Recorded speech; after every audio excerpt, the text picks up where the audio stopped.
Así que, bueno, buenas tardes a todos y muchísimas gracias. Bienvenidos a este nuevo webinar que organiza Compromiso Asturias 21 junto al CETIC, a la Fundación CETIC y al Cluster TIC, y también con la colaboración de la Universidad de Oviedo. Todos ellos, pues, miembros de nuestro think tank de tecnología, coordinado por Roberto Díaz Estrada, y donde cada año, bueno, pues escogen temáticas y tendencias de impacto para la región. Así que, bueno, sin más, Roberto, te cedo la palabra para que puedas presentar a los panelistas. ¿Qué tal? Hola, hola a todos. Bueno, la sesión que hemos previsto para hoy, que no es la primera, es continuación de otra que habíamos hecho anteriormente, viene un poco a recoger el auge que está teniendo todo el tema de la computación cuántica y el ecosistema que se está conformando en Asturias, que, bueno, siendo todavía pequeño en tamaño, valor absoluto, pues es, bueno, sorprendentemente también avanzado y cohesionado, dada la dimensión de la región, ¿no? Entonces, ya se está posicionando entre otros ámbitos, otros polos nacionales, como son Madrid, Barcelona o País Vasco o Galicia. Y bueno, pues lo que sí es un poco marca del ecosistema asturiano es haber conseguido unir estos diferentes vértices, ¿no? De los cuales hoy tenemos representación, ¿no? Por un lado, la Fundación CETIC, que ha apostado de forma muy temprana por este tema y en la cual pues contamos con, Luis, me vas a perdonar, pero tu apellido me resulta difícil, Luis Meijueiro, ¿no? Coordinador del Quantum Lab de CETIC, no sé si lo he dicho bien. Sí, sí. Tenemos también a Enrique Jaimez, que, digamos, representa otro de los vértices de este ecosistema, que es el Cluster TIC de Asturias, del cual Enrique es el director general. Hola. Y por el lado... Hola, Enrique. Buenas tardes, perdón. Y por el lado de la Universidad de Oviedo, que también es otro de los actores importantes, José Ranilla, catedrático de computación e inteligencia artificial de la Universidad de Oviedo. Luis, Enrique, José, quiero agradeceros mucho el que estéis hoy aquí con nosotros y nos, digamos, deis todavía un poco más de luz sobre este tema y sobre los avances, ¿no? que se están consiguiendo en Asturias en este ámbito, ¿no? Os dejo la palabra a cualquiera de los tres o a los tres si queréis hacer una pequeña introducción cada uno. Pues muchas gracias. Un poco lo hablé antes con mis compañeros. Teníamos una presentación que yo creo que como vamos a presentar un caso realmente, un escenario, ¿no?, de posible aplicación o impacto de estas tecnologías, pues casi que cada uno, cuando le toque, se presente y presente un poco a su entidad.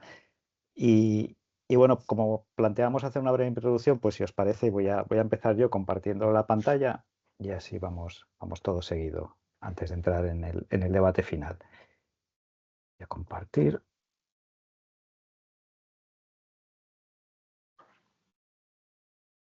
Vale.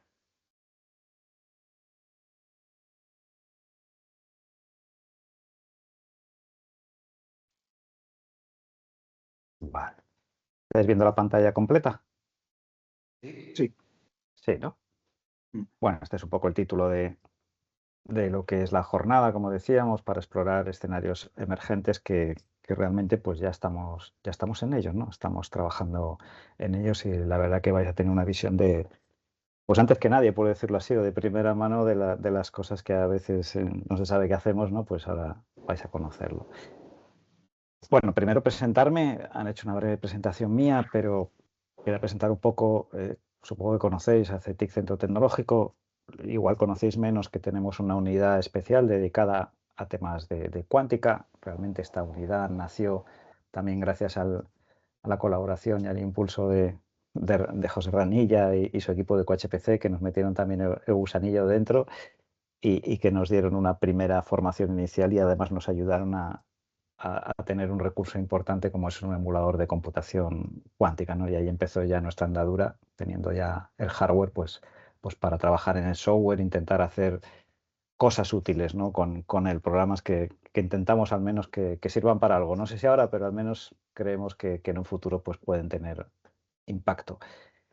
Y luego, aparte, pues también quiero mencionar a Quantum Asturias, que es una iniciativa que gracias a este tipo de colaboración pues hemos logrado poner en marcha esta marca común, ¿no? Un paraguas, pues para darle ese nombre de Asturias a lo que llevamos tiempo haciendo juntos, pues tanto como universidad, también está aquí el clúster, y también hay otros centros importantes como el Centro de Nanomateriales del ENDREO, el CIN, que también trabaja con tecnologías cuánticas. Entonces, yo creo que tener una marca propia para una región pequeña como esta, pues también es importante de cara a la visibilidad. Y antes de entrar en los escenarios, vamos a hacer un recordatorio, como bien habéis dicho, esto es como la segunda parte de otro webinar que ya hubo, con lo cual igual se nos ha olvidado lo anterior. Y como esto de la cuántica, las tecnologías cuánticas es un poquito todavía, yo creo, complejo de entender, y yo mismo lo entiendo todavía bien, pues conviene repasar unos conceptos muy básicos, porque así creo que va a ayudar a quien no estuvo en el anterior o quien no lo recuerda, pues a entender igual algunas de las cositas que podamos hablar en los escenarios. Brevemente, no voy a enrollarme mucho tampoco.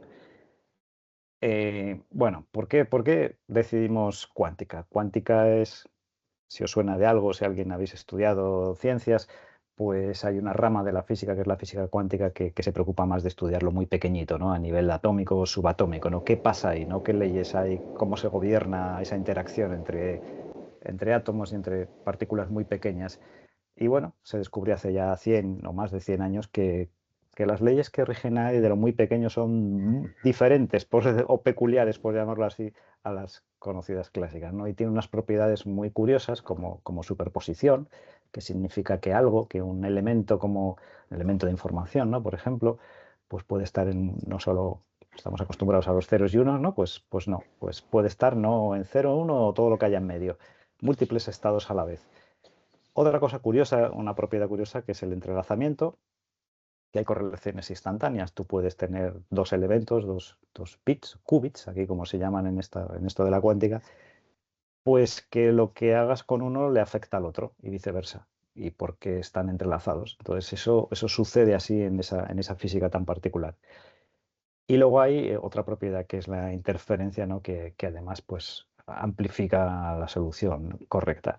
Entonces, como digo, la naturaleza opera diferente y lo que realmente explotamos en las tecnologías cuánticas es esa diferencia, es la diferencia realmente, porque para hacer lo mismo ya tenemos la física clásica, la computación clásica, las tecnologías clásicas.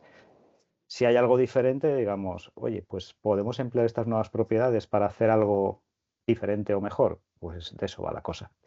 Y de ahí es el cambio este que intentamos promulgar, ¿no? Pues intentamos que se procese la información con nuevos algoritmos, nuevos programas que sean de naturaleza cuántica, que aprovechen esas propiedades. Así, pues podemos hacer, por ejemplo, que se transmitan o se protejan datos con una protección basada no solo en unas características lógicas de un software, sino también en explotar las propiedades físicas. Uy, se me ha ido la presentación. No la estáis viendo, ¿no? ¿No? Pues perdonad, porque no sé por qué se ha ido. Se ha ido, pero se ha cerrado aquí. ¿Ahora la estáis viendo de nuevo? Sí, ahora sí. Ahora se ha ido. Bueno, no sé por qué se marcha. Igual le tocaba algo.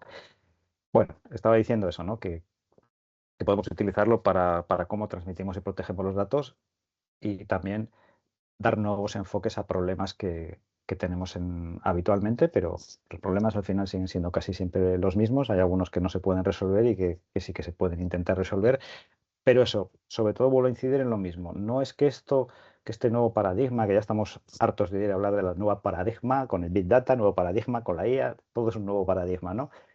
En este caso no es que vayamos porque sea una mayor potencia de cálculo, tampoco pretendemos reemplazar lo que hacen bien nuestros ordenadores y supercomputadores de hoy en día, porque si ya lo hacen bien no necesitas otra cosa.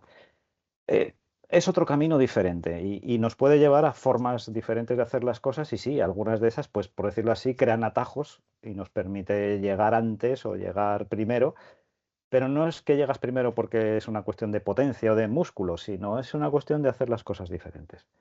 Y eso es lo que nos dan estas tecnologías.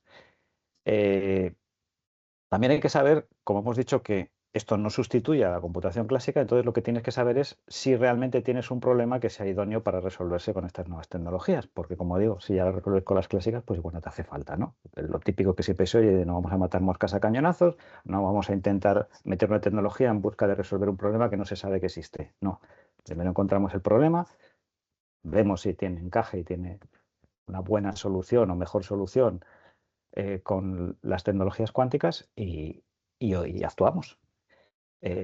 Sí que hemos visto ya que en cuestiones de ordenadores, de computación, hay cierto tipo de problemas que tiene buena pinta, ¿no? Que se está experimentando y se ve que sí que tienen una diferencia interesante y una cierta ventaja, podemos decir, aunque es un poco atrevido hablar de ventajas en este momento del arte, pero bueno, problemas de optimización, ¿no? Que son problemas, bueno, complejos, ¿no? Y que, bueno, provocan un espacio de soluciones exponencial, ¿no? Y son combinaciones muy grandes que crean una cantidad de alternativas de posibles soluciones a recorrer que casi es muy difícil de abordar clásicamente. Otra cuestión también abordable a través de las tecnologías cuánticas, de la computación cuántica, es el aprendizaje automático, lo que se llama machine learning, donde los datos pues tienen una alta dimensionalidad, ¿no? Y volvemos a lo mismo. Son problemas muy, muy complejos. Y también problemas complejos son problemas de simular la propia naturaleza, ¿no? Que la propia naturaleza es inherentemente cuántica, cómo interactúan átomos, moléculas entre sí, vuelve lo mismo, vuelve exponencial, hay muchas variables y claro, empieza a crecer mucho el problema y a veces, pues, hablando pronto y mal, a los computadores clásicos les pesa el culo, ¿no? Y es difícil para ellos a veces llegar a resolver ciertos problemas. Pues la cuántica puede ayudar, ¿no? Y estamos en ello trabajando. Y luego hay otra rama que son las comunicaciones, que estas explotan más la parte que digo física de las propias propiedades, ¿no? Por ejemplo, como en el caso de las comunicaciones seguras, y hay un tipo de paradigma que es la distribución cuántica de claves, las claves que se distribuyen por un canal pues es algo a proteger, es algo muy importante.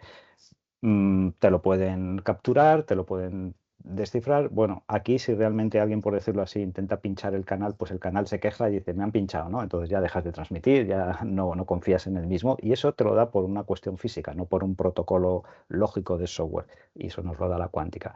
Y luego hay otra cuestión que es un tema de seguridad, porque se supone que esta computación tan avanzada en el futuro y no muy, muy futuro, pues va a ser posible romper claves clásicas por esa forma de pensar diferente, o esos algoritmos que existen de computación cuántica que puede amenazar la criptografía actual en la que nos basamos para proteger nuestras comunicaciones y nuestros datos. Bueno, se está trabajando en algoritmos que cambian esa forma de encriptar, esas matemáticas de encriptación, precisamente para hacérselo y ponérselo más difícil a los ordenadores cuánticos. Hay algunas propuestas ya, se están empezando a migrar a ese mundo seguro y es lo que es la criptografía postcuántica.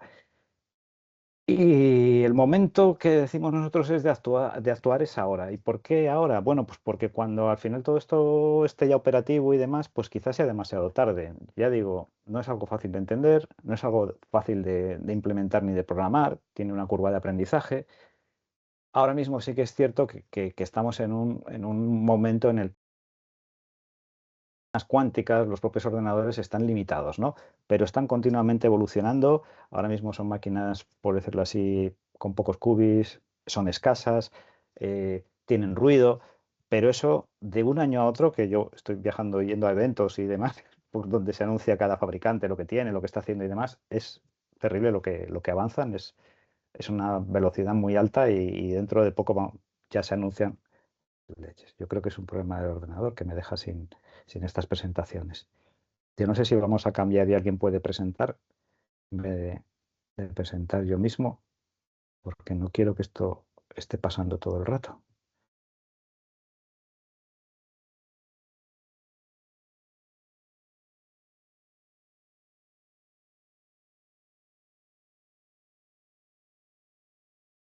Vale, ahí estamos.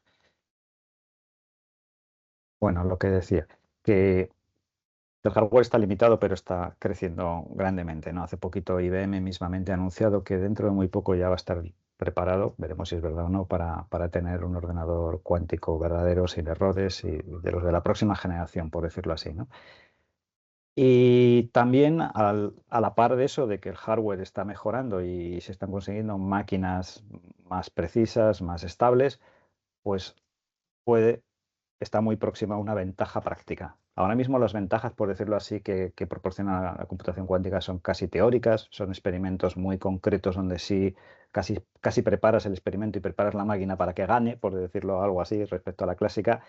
Pero si los de la clásica se ponen a revisarlo, pues vuelven a ganar. Es una especie de gato y ratón entre lo clásico y lo cuántico, pero va a llegar a un punto de inflexión, un momento, ya incluso lo estiman en un número de qubits, un número de un tipo de máquina, donde dicen que ya por mucho que quieras jugar, ya no hay forma de ganarle a una máquina cuántica, ¿no? Y ahí está, y está cada vez más cerca. Y he hablado antes de que nosotros creamos un emulador y ahora mismo pues también la emulación es una herramienta interesante porque te permite utilizar ordenadores clásicos, gordos, potentes, pero te permite utilizar el software que utilizan las máquinas cuánticas que hay ahora mismo, las verdaderas, y bueno, puedes preparar tu software, tus programas, tus algoritmos y luego ya llevarlos a una máquina cuántica para hacer tus pruebas ya definitivas, ¿no? Y ese tipo de recursos que podemos tener. ¿Qué podemos hacer ahora mismo y qué pueden hacer las empresas que se quieren aproximar a esto, otro tipo de organismos? Explorar. Todo el mundo está explorando, por mucho que nos digan ahora mismo que de verdad las soluciones ya están ahí, ya tal. Lo que digo, no se obtiene una ventaja clara todavía, pero se va a obtener. O sea, hay consenso en que se va a obtener. El cuándo no se sabe, pero el que esté preparado está ahí. Entonces ahora todo el mundo está intentando explorar problemas, ya digo, porque no es fácil adaptar la mente y adaptar los equipos que están acostumbrados a una programación clásica a la programación cuántica, que están explorando los problemas, eso que digo, que son más idóneos para la cuántica. En el tema de las comunicaciones están intentando auditar y ver qué algoritmos pueden ser afectados por esa supuesta cercanía de un ataque cuántico. Y bueno, que ahora mismo pues, se puede ya experimentar sin necesidad de tener ordenador cuántico ni comprarse ninguno, lo cual es casi inabordable y demás. Lo que siempre decimos, ¿no? Anticiparse es ya una ventaja en sí. Bueno, esta es una breve introducción. Sin más, paso al tema de escenarios, que yo creo que probablemente es lo que más puede interesar para ver de verdad qué hay detrás de esto, que es lo que siempre contamos. Ok. Tenemos unas cuantas posibilidades. Lo que vamos a contaros es, por mi parte, yo os voy a contar una que es bastante útil, creemos que puede ser útil porque es un problema de calidad, ¿no? De detectar, por ejemplo, defectos que son visibles y hacerlo de forma automática, muy rápida, etcétera. Pues es un escenario donde la computación cuántica puede tener aplicación. Hay otro escenario que es detectar anomalías en entornos, por ejemplo, de Internet de las cosas, puede ser industriales también y donde, pues bueno, son elementos que pueden ser también sensibles a ataques de- de- de ciberseguridad y que hay que proteger, ¿no? Cada vez hay más cosas automatizadas, pues desde luego si alguien es capaz de tener acceso a esa automatización, te puede romper toda la línea de producción, te puede crear un problema muy, muy serio. Y luego el campo de la salud. El campo de la salud es muy interesante también y hay mucho tema de análisis que se puede hacer con un montón de tipos de datos. Yo creo que ahí está mucho por explotar, desde cosas que se hablan, que va a llegar la medicina personalizada y demás, y que nos lo va a explicar pues José Ramilla desde su grupo, un escenario interesante que han diseñado y que están validando. Por seguir, empiezo. Detectar defectos visibles. Bueno, ¿de qué va esto de efectos visibles? Como digo, esto puede aplicar a múltiples sectores. Nosotros, por ejemplo, lo hemos experimentado con uno que es con agricultura, curiosamente.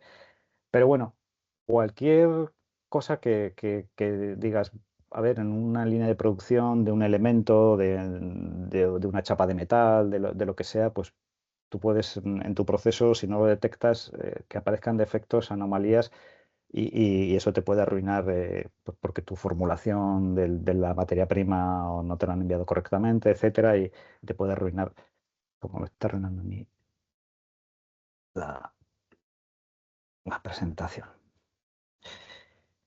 Madre mía.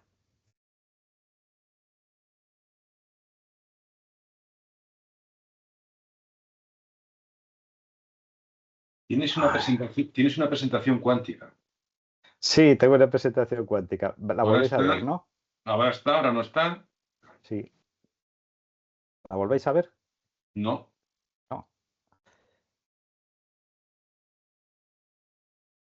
Sí que estoy compartiendo otra ventana. Perdonad.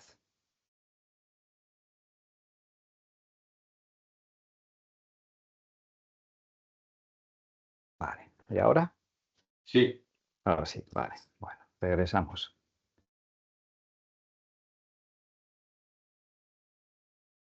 Bueno, entonces lo que decía, no hay muchos defectos, y nosotros lo que hemos abordado es defectos que sean visibles. Cuando quiero decir visibles, puede ser para el ojo humano, pero no tiene por qué ser. Puede ser para un sensor, para una cámara infrarroja, etcétera, ¿no? Cualquier cosa que sea visible para algo que lo capte, pues podemos tener evidentemente una inspección manual en una cadena, pero eso es muy limitado. Aunque tengas un aparato, no vas a tener ahí un humano revisando si existe una grieta, si existe un defecto, una enfermedad o lo que sea en una imagen, primero porque va a ser subjetivo y después porque vas a tardar mucho en hacerlo. Entonces, desde luego, eso no puede escalar a grandes volúmenes de imágenes o de capturas de tus productos o de tus recortes, ¿no? de un elemento grande como puede ser una chapa o lo que sea, y estás buscando fallos, ¿no? O una viga o cualquier cosa. Es muy complicado de intentar hacerlo manualmente. Vale, entornos donde sucede eso, como digo, pues fábricas, en cultivos, en infraestructuras. Podría emplearse, ya digo, para puentes, para vigas, para carreteras, para salud. También puedes tener imágenes de células que sean sanas o cancerígenas porque tengan algún rasgo, y en esas imágenes también puedes intentar detectarlo. Eh, el coste puede ser elevado por errores o por retrasos, descartes innecesarios. O sea, desde luego que hay que hacer siempre una detección temprana porque es importante detectar eso antes de que eso se expanda o se extienda, que es la mala costumbre que tiene, que tiende a hacer un defecto, ¿no? A hacerse más grande o incluso a replicarse. Vale, ¿cómo se hace ahora mismo, no? Dices, vale, evidentemente manual tampoco se hace. La gente o las empresas que tienen ya una línea de producción avanzada no van a tener un operario con una lupa mirando las cosas. Automatizan, incluyen tecnología de captura, tecnología de almacenamiento de las imágenes, de proceso, clásica, ¿no? Como llamamos. Problemas con los que se suelen encontrar. En la captura, pues que los objetos se pueden solapar, ¿no? O las regiones de interés. Por la cuestión que sea, pues porque son hojas que se solapan, porque son elementos rugosos que crean sombras, y es un tema, por ejemplo, en cámaras de visión natural muy complicado, el de intentar que no haya sombras, por montones de cosas, ¿no? La iluminación es variable, estás en una cadena de producción en la que hay una línea que está pasando los objetos a una velocidad, y eso también hace que la iluminación sea muy complicada de controlar según sea la captura. Y luego, como digo, pues hay ruido de fondo, ¿no? También interferencias que te puede crear el propio ambiente, porque estás en un ambiente que hay polvo, hay diversos motivos, ¿no? Entonces puede hacerte que hay un montón de defectos que no sean demasiado visibles. Y luego, ¿cómo lo solucionan las soluciones clásicas, ¿no? Software, computacionales, ¿no? Vale, he capturado esas imágenes, tienen ruido, tienen cosas por ahí que no se sabe muy bien si son buenas, si son malas. Lo intentamos solucionar, bueno, teniendo unos algoritmos, unos modelos creados, pues para inteligencia artificial, llamémosle, otra serie de técnicas, que suelen ser modelos clásicos pesados. Pesado significa que son grandes, que ocupan mucho y que además a los ordenadores les cuesta procesarlos. ¿Por qué? Pues porque la programación es compleja para intentar detectar todas estas posibilidades que hay, intentar que no se nos escape nada, que diferenciar el grano de la paja, ¿no? Y por otro lado se necesita un montón de datos etiquetados. Etiquetado significa que tú le tienes que dar a esos modelos un entrenamiento diciendo, esto es lo que es bueno, esto es el jamón y esto es lo malo, y esto es la grasa. Entonces hay que diferenciar eso, y claro, eso es un trabajo también que necesita un montón de datos para afinar cada vez más y que no te equivoques. Y también es difícil generalizar, ¿no? A nada que cambies un poquito el tipo de producto o el tipo de material, pues ya no es lo mismo y tienes que volver a entrenar, tienes que volver a dar, a etiquetar, etcétera. Entonces, bueno, puedes tener poca fiabilidad en escenarios que no tengas muy controlados ya, muy entrenado, muy cuadriculado, por llamarlo así, ¿no? Para una cosa muy concreta. No admite, no es demasiado flexible. Esa es una de las principales limitaciones de las soluciones actuales. Bueno, nosotros lo que hemos estado haciendo es pues intentar apoyarnos, no descartamos los modelos clásicos, porque modelos de visión artificial, etcétera, de captura ya aportan esa parte. Hay otra parte de la IA también que aporta muchas ventajas y no nos quedamos ahí, le damos una capa de computación cuántica, ¿no?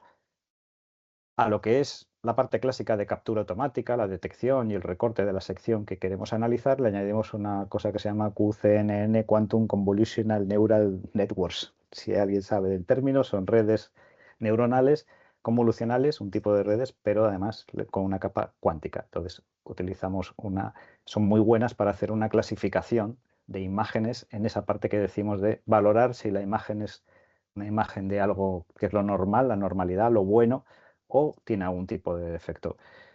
Y luego también trabajamos con toda la cadena, o sea, intentamos hacer un ejemplo donde la cuántica no viva sola, sino que conviva con todo, por eso llamamos de modelos híbridos, ¿no? Es un pipeline optimizado de extremo a extremo que llamamos. Pues es un ejemplo muy bueno de un escenario donde la cuántica intentamos que se aproxime a vivir en una realidad. ¿Las ventajas que nos aporta? Bueno, casi es un poquito hacer un matching entre las desventajas que se observaban, ¿no? Que los modelos eran muy complejos, muy grandes, pues conseguimos hacer modelos compactos que tienen un potencial de requerir menos parámetros, menos datos de entrada para poder entrenar esos modelos. Eso a su vez hace que tengas necesidad de menos recursos y bueno, que eso te permite también una buena base para hacer una monitorización continua, replicable, pues más óptima y más eficiente. Tenemos un ejemplo que le llamamos Freskia, que bueno, se aplica al campo de la detección de síntomas foliares, de enfermedades en las hojas de las plantas. Lo probamos en hojas de fresa, en el simulador climático que tiene CETIC, en el CETIC Ruraltec en Peón. Bueno, capturamos las imágenes, etcétera, y sacamos nuestras conclusiones de que, bueno, no es que mejore grandemente lo que haría un entrenamiento clásico, pero sí observamos lo que dijimos, ¿no? Modelos más compactos. Eso al final nos abre una puerta a que ese tipo de modelos, pues si llegara a una automatización grande a través de drones, a través de elementos que tengan que vivir en lo que se llama computación distribuida, pues quizás se podría llegar a meter los modelos en los propios aparatos, no que tú vivieras en un ordenador central, ¿no? Y serían más compactos. Es un enfoque que estamos intentando explotar y que creo que os puede servir. Y yo aquí me quedo con mi ejemplo y sin más pues le doy paso a nuestro compañero de Cluster TIC para que os hable de un nuevo escenario que es el que os decía de ciberseguridad, ¿no? De detección de anomalías en IoT. Muchas gracias Luis. La verdad que, bueno, un placer como siempre colaborar con el think tank de tecnología de compromiso. Gracias Roberto, Reyes, Pepa, es un placer colaborar. Pero me habéis puesto esta vez en un compromiso, va a dar redundancia, porque bueno, tener que hablar después de Luis Mejoiro y antes de José Ranilla, bueno, pues no sé si soy el salchichón del emparedado, pero vamos a intentar mantener el nivel con cierta dignidad, ¿eh? Bueno, un poco la pregunta que tendríamos que hacernos es, bueno, ¿qué pinta un clúster TIC, un clúster regional en este lío, ¿no? en esta temática? Bueno, pues nosotros, si queréis, un poco en el clúster lo que intentamos siempre es intentar unir puntos, ¿no? Conectar empresas, conectar tecnologías, conectar centros tecnológicos. Y bueno, la pregunta un poco en esa línea, ¿no? ¿Tenemos ahora mismo en Asturias empresas desarrollando computación cuántica? No. La realidad es que no nos engañemos, ¿no? Es una tecnología que aún no está madura para desplegarse de forma generalizada y las empresas todavía no la ven como algo a incorporar en el plazo inmediato, ¿no? Pero tampoco eso significa que tengamos que esperar, ¿no? Que como clúster, ya que ellas no lo van a hacer, bueno, pues que el clúster intente estar en lo que es el ecosistema español de cuántica, intentando hacer nuestras cositas, ¿no? Porque eso tenemos que saber trasladarle también a nuestro sector, nuestras empresas, ¿no? del clúster, bueno, pues donde pueda aportar valor y qué oportunidades puede abrir en su momento dado, pues poder saltar hasta la computación cuántica, ¿no?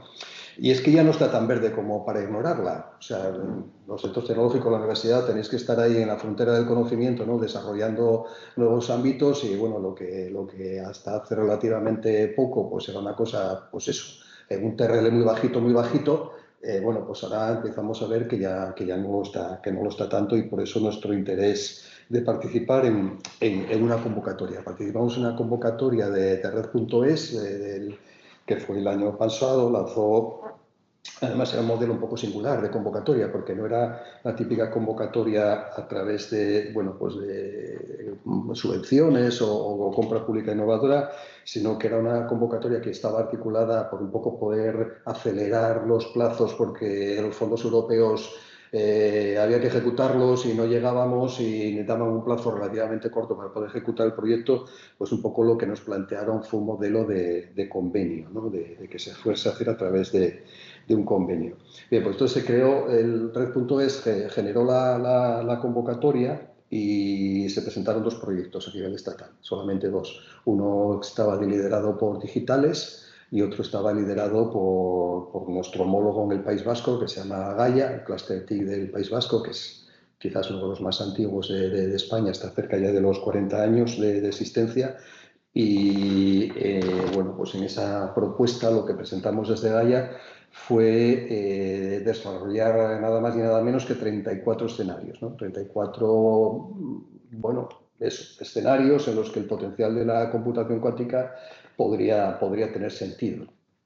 Bueno, es un presupuesto que además es un presupuesto interesante. Estás hablando de un proyecto de 3 millones de euros a ejecutar prácticamente en 11 meses. O sea que, bueno, sí que ahí, digamos, era una apuesta importante, y somos, me parece que solamente de los clusters TIC de España, solamente hay 4 me parece que participamos en esta convocatoria de cuántica, y, bueno, tratamos de posicionar un poco Asturias ahí en esto, ¿no? Entonces, bueno, lo que voy a contaros es un poco uno de esos escenarios. Luis, si por favor nos pasas la diapo. Bueno, a nosotros nos interesaba este escenario en concreto, que desde luego estamos aquí porque tenemos a CETIC detrás. O sea, no nos engañemos, ¿no? Nosotros como clúster no tenemos el personal técnico, y ya os digo, las empresas tampoco el potencial de poder desarrollar esto si no fuera porque tenemos a CETIC dándonos soporte, ¿no? Bueno, pues el ámbito, también sabéis que la ciberseguridad, ya hemos tenido otras charlas dentro del think tank respecto a ciberseguridad. Ciberseguridad también es uno de los grupos de trabajo más importantes que tenemos en el clúster. Y bueno, pues la ciberseguridad OT, la seguridad IoT, bueno, pues es un área de negocio también muy interesante para el sector, ¿no? En el que puede haber también muchas oportunidades. Estamos hablando que en IoT tenemos millones de comunicaciones entre dispositivos, y ahí pueden aparecer distintos tipos de ataque, ¿no? Un poco lo que os pongo ahí, ese modelo de ciberataques que veis en la diapo, pues sistemas que buscan saturar el sistema con muchísimas peticiones, un ataque de tipo man in the middle, donde lo que ocurre es que alguien se sitúa entre 2 comunicaciones para intentar escuchar o modificar la información que se está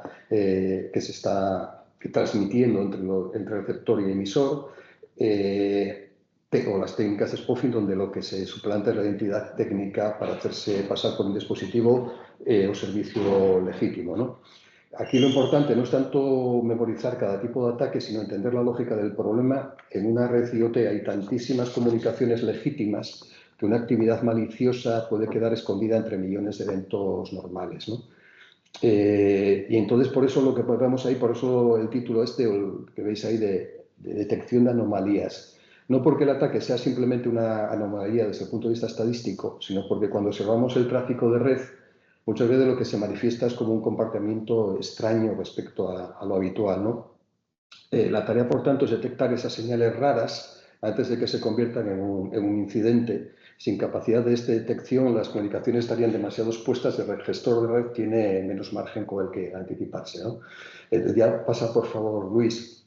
El problema es que en la práctica detectar anomalías en IoT no es lo sencillo, con la tecnología binaria.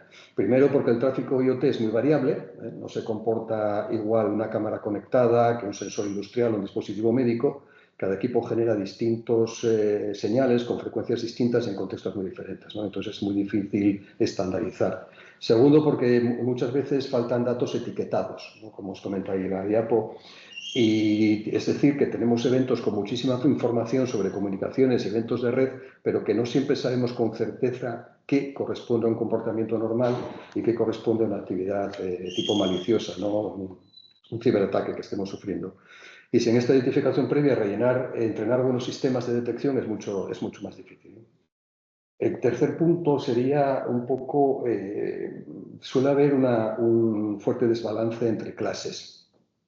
En la práctica, casi todos los casos corresponden a un funcionamiento normal y hay muchos menos ejemplos de ataques reales. Esto hace que un modelo aprenda muy bien, o sea, modelo de IA, hay que entrenarlo y aprende muy bien de lo habitual, ¿no? de lo que más datos tiene, pero que tendrá más dificultades para detectar precisamente lo menos frecuente, ¿no? Lo que suele ser más crítico. Entonces, si estás entrenando el modelo, va a aprender sobre lo correcto y no ve tanto lo incorrecto, ¿no? Esto genera dos tipos de errores en la práctica, ¿no? Los falsos positivos y los falsos negativos. El caso es, bueno, ya sabéis lo que es un falso positivo, ¿no? Que te está dando una información como positiva cuando en realidad sí que estás teniendo un incidente, o al revés, ¿no? Que estás teniendo un incidente y no te lo descubra y te dé como una situación de que no detectar algo que sí es malicioso, permitiendo que el ataque se vaya avanzando, ¿no? Y con las soluciones actuales la respuesta puede ser más lenta o menos precisa con el binario, no porque no funcione, sino porque el entorno es muy variable, los datos están poco etiquetados y los ataques son escasos pero muy relevantes, ¿no? Y es donde tiene un poco de sentido explorar nuevos enfoques como los modelos híbrido cuántico clásicos, ¿no? Que sería lo que estamos probando, Luis, por favor, en este escenario. No estamos hablando de sustituir todo lo que ya existe, la parte clásica sigue siendo imprescindible. Recoge los datos, los limpia, los prepara y aplica muchas de las técnicas que ya conocemos en IA y en ciberseguridad, ¿no? Pero lo que explora con el enfoque híbrido es añadir una parte cuántica que lo que hace es ayudar a representar patrones más complejos dentro de esos datos, ¿no? Y aquí, ¿por qué es interesante aplicarlo sobre IoT, ¿no? Sobre otros sistemas, ¿no? Concretamente la IoT? Bueno, pues porque muchas veces no buscamos un ataque evidente, ¿no? Sino señales muy sutiles, pequeños cambios de comportamiento, combinaciones raras de eventos o patrones que vistos por separado parecen normales, pero juntos pueden anticiparnos de un problema, ¿no? Y estos modelos cuántico clásicos lo que pueden aportar es valor en esa capacidad de trabajar con representaciones más ricas y de la información y potencialmente con modelos más contactos y con menor número de parámetros. Y lo que evidentemente es muy relevante en entornos de IoT. Sí, esto es un poco lo que estamos haciendo, ¿no? Trabajar por no entrar en demasiada complejidad técnica, comunicaciones IoT. Es un lugar donde pensamos que la aplicabilidad de estos sistemas híbridos puede tener, en el ámbito de la ciberseguridad, pues puede tener una forma de atacar el problema completamente diferente a lo que puedes hacer con los modelos clásicos y que podría resolver el problema. Y bueno, ahí estamos, ya estamos a mitad de proyecto, ya hemos cumplido el 50% del proyecto. Además, Red.es está siendo muy exigente, como siempre, ¿no? Pero en estos proyectos muy exigentes con el tema de los plazos y realmente está apretando para que vayamos en tiempo y forma a poder presentarlos a finales de año los resultados, ¿no? Y esperamos poder hacerlo pronto. Por otro lado, nosotros en este proyecto también nos ocupamos de una parte de difusión, ¿no? Ya veis que incluso en esta propia diapo aparecen los logos de Red.es un poco porque nos sirve también para divulgar el proyecto. Y también vamos a hacer una formación que haremos en la tercera semana de junio, o sea, en 3 semanas seguramente. Estamos hablando con Elías a ver si lo engañamos. Y nos hace una formación, parece que sí que se va a dejar, Y invitar a todos los socios de compromiso, ¿no? Si Reyes a través de vuestras redes, pues invitáis a las personas que puedan hacer a participar en esta formación, que va a ser muy básica, ¿no? O sea, tener unas pinceladas generales de lo que puede ser la cuántica, pues os lo agradeceríamos mucho, ¿no? Este era un poco lo que os queríamos comentar de este posible escenario de uso. Gracias, Luis. Cuenta con ello, Enrique. Muchas gracias.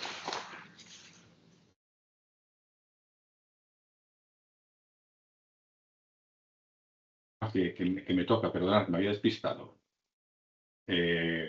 Luis, ¿estás? Vas a coordinar tú la presentación, ¿no? Vale. Bueno, pues, a ver, yo os voy a contar una cosa totalmente diferente. Yo represento aquí, soy el sufridor. A veces tengo la sensación del becario del grupo de Quantum and High Performance Computing en la Universidad de Oviedo. O sea, soy el que teóricamente lo lidera. Y la verdad es que, aunque os parezca un poco sorprendente, llevamos 10 años ya. Llevamos 10 años trabajando en esto. Un día fuimos a una conferencia, a un congreso. Apareció ahí una persona, empezó a contar cosas muy raras. No entendí nada. Empezó a hablar de superposición, fases y cosas así. Y dije, y me vine para acá y ahí empezamos, ¿vale? Entonces, bueno, somos un grupo de unas 6 o 7 personas.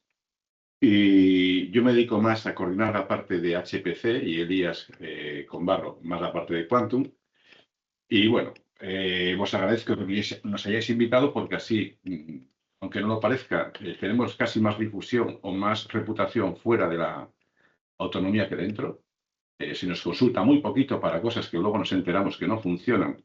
Si hubiesen preguntado, igual funcionaba un poco mejor. En fin, esta es una crítica ácida, como siempre, a los políticos, ¿no? Bueno, entonces, yo os voy a contar algo sobre biomarcadores acústicos y QML. QML es aprendizaje máquina cuántica. Y eso de biomarcadores acústicos, traducido en el grupo lo llamamos ruidos del cuerpo, ¿vale? Y concretamente ruidos de pulmón y corazón. Es decir, que cogemos audio de nuestros pulmones y corazones y nos dedicamos a ver si somos capaces de detectar enfermedades. Luis, pasas.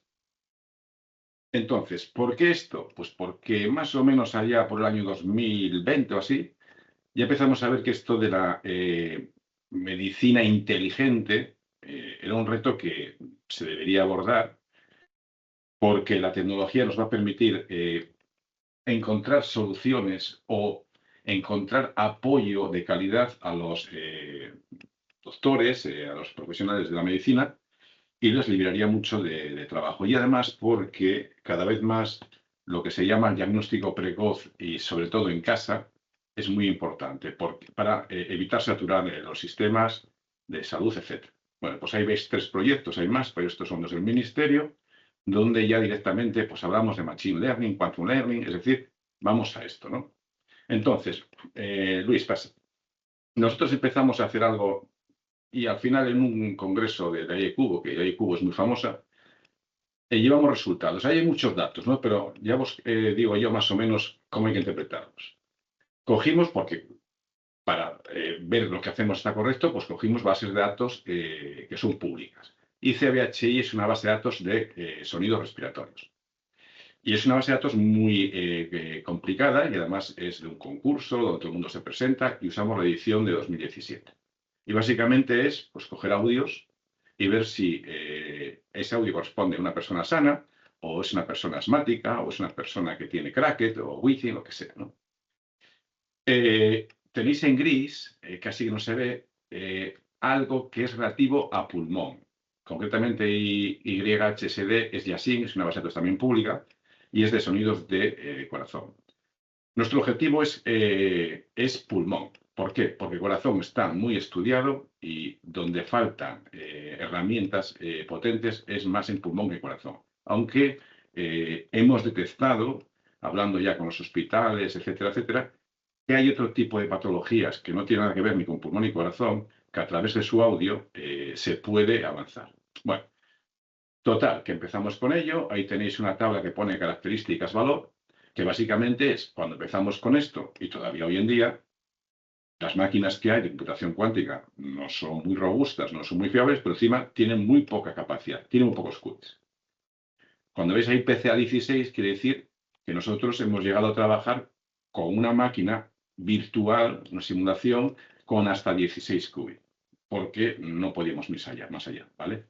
Y luego a la parte derecha arriba tenéis una cosa que pone SUN, NN, QSUN, QNN, vale. Lo negro son modelos clásicos, lo azul son modelos cuánticos. Y hicimos la experimentación.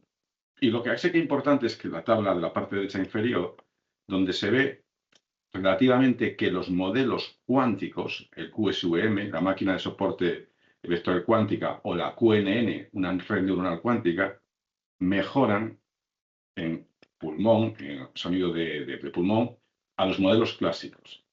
Y no solo la mejoran en condiciones de igualdad, es decir, cuando cogemos el audio, le quitamos todo aquello que la máquina cuántica no puede procesar y comparamos cuántico contra clásico, sino que cuando le decimos al sistema clásico, ahí te va todo, trabaja con el todo, ¿qué resultado das? Pues no es mejor. Vale. Dices, no es que sea mucho mejor el cuántico, es muy poquito. Ya sí, pero si nos fijamos, por ejemplo, en las redes neuronales con un entorno de PCA que sería el equivalente al QNN, la diferencia ya es decir, va, sí, pero mira el gris que has tapado a posta, porque te sale mal. ¿No? Porque si nos fijamos en la base de datos de corazón, pues obviamente el modelo cuántico no mejora.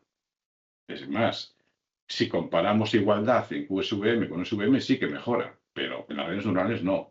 Entonces tú, vaya, entonces esto no vale para nada.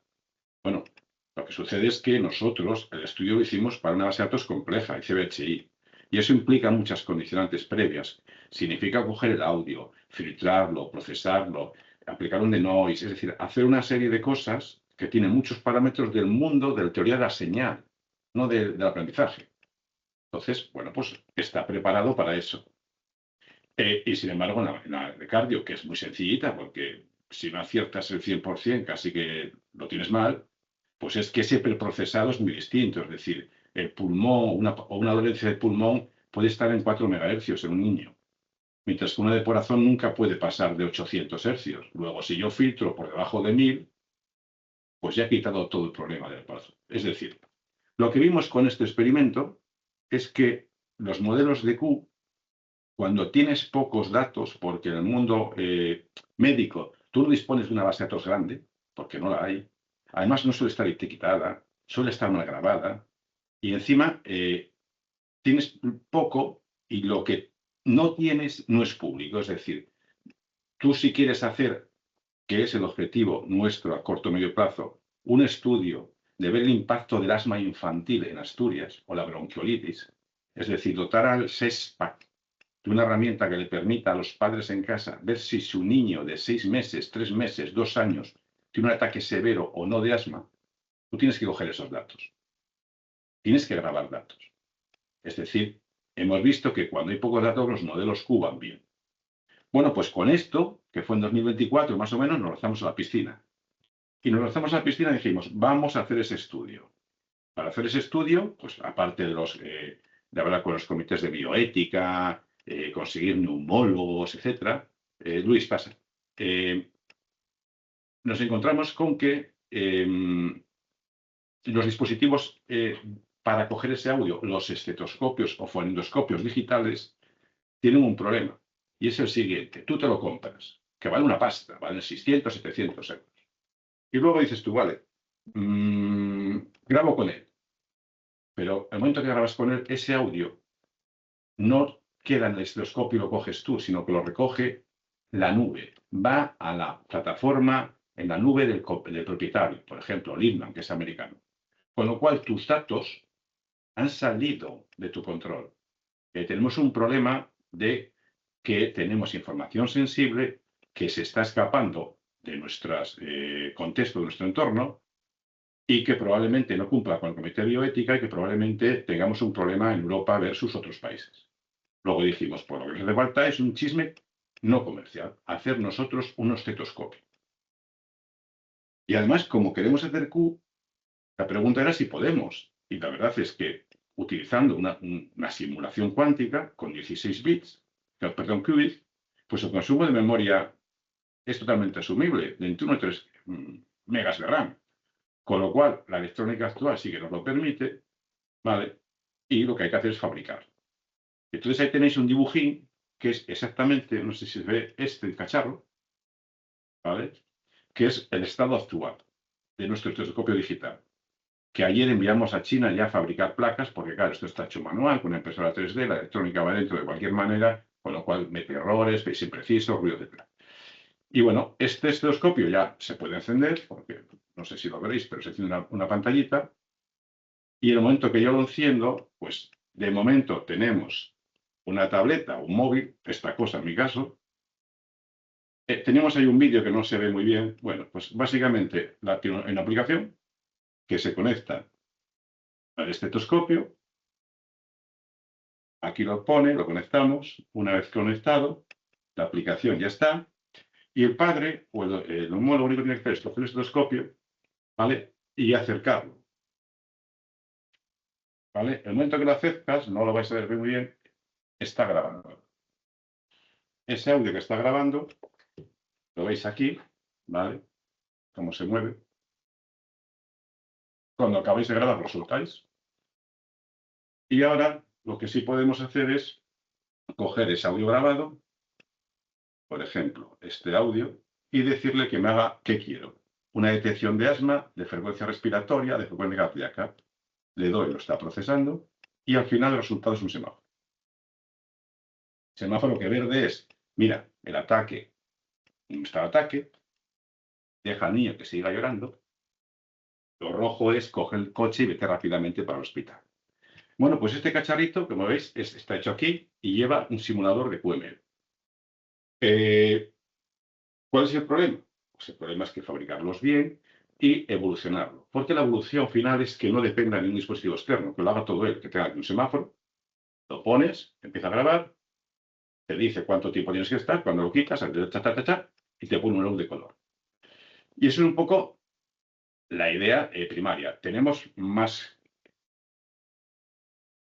usos, o estamos intentando potenciar otro tipo de usos, donde ese mismo audio no quede aquí, sino que directamente vaya a la nube del SESPA, que el neumólogo, cuando llega a la consulta por la mañana, vea qué paciente que sea que tiene bajo su responsabilidad ha grabado el audio, escuche el audio y en consecuencia pues, le envía la medicación nueva, lo llama a tratamiento, etc. Bueno, pues es un caso de uso que parece muy sencillo, de hecho, visto el prototipo es sencillo, pero que lo único que hace es demostrar que con tiempo y con el soporte que te da el aprendizaje cuántico, cuando tienes pocos datos, puedes conseguir resultados relativamente aceptables. ¿Qué nos falla? Nos falla audio de los hospitales. Es decir, que capturen. Luego, si os fijáis, para terminar, esto es una campana hecha por nosotros. Las campanas de los telescopios son metálicas, habitualmente. Esto está hecho con una impresora 3D. Bueno, no es que la campana sea esa porque nos haya apetecido. Nosotros hemos hecho una aplicación donde grabamos audios continuamente, diseñamos distintas campanas, las vamos cambiando y los neumólogos, tanto de Asturias como de Andalucía, porque trabajamos con un grupo de investigación de Andalucía, tienen la costumbre algunos de escuchar por las mañanas los audios nuevos y te van diciendo y van respondiendo las preguntas que les formulamos. Este audio es mejor que el otro, este lo escuchas peor, aquí las frecuencias bajas están realzadas y con eso lo que vamos es recogiendo información de los neumólogos que nos permite refinar el tamaño de la campana, la profundidad de la campana, el orificio, etcétera, etcétera. Y para terminar, ya existe y funciona. Luego, es un caso de éxito. ¿Hacemos más cosas? Sí, pero no son tan visuales. No, está muy bien, José. Y bueno, quiero daros mucho las gracias, Luis, Enrique y José. Estaba pensando, cuando vimos hace algo más de un año, creo que fue en marzo del año pasado, la primera sesión de cuántica, en aquel momento todavía parecía todo mucha teoría, ¿no? Fue una sesión más divulgativa de qué es la computación cuántica, pero parecía mucho más divulgativa, teórica. como la tecnología avanza mucho en un año y lo estamos viendo todos los días, queríamos que esta sesión que organizamos con Pablo Coca, que no se ha podido conectar, queríamos ver algún caso de uso. Y los 3 que habéis contado, pues los 3 son muy palpables, muy tangibles y demuestran muy bien lo cerca que se está, lo rápido y lo cerca que está esta tecnología. Y yo añado al valor de la tecnología y al valor de cada uno de los casos de uso, el valor que tiene este ecosistema que estáis conformando, estas 3 dimensiones que yo decía algo antes, ¿no? El del CETIC como tractor tecnológico, el clúster TIC aglutinando el tejido empresarial TIC, la universidad, digamos, en la investigación más básica y bueno, pues creo que esto también es parte de que en Asturias se esté avanzando rápido en este tema. Así que me parece que eso es un ejemplo frente a otras regiones que a lo mejor tienen más capacidad, más recursos económicos, pero en cambio estos ecosistemas no están tan integrados, ¿no? Por lo menos esa impresión tengo yo.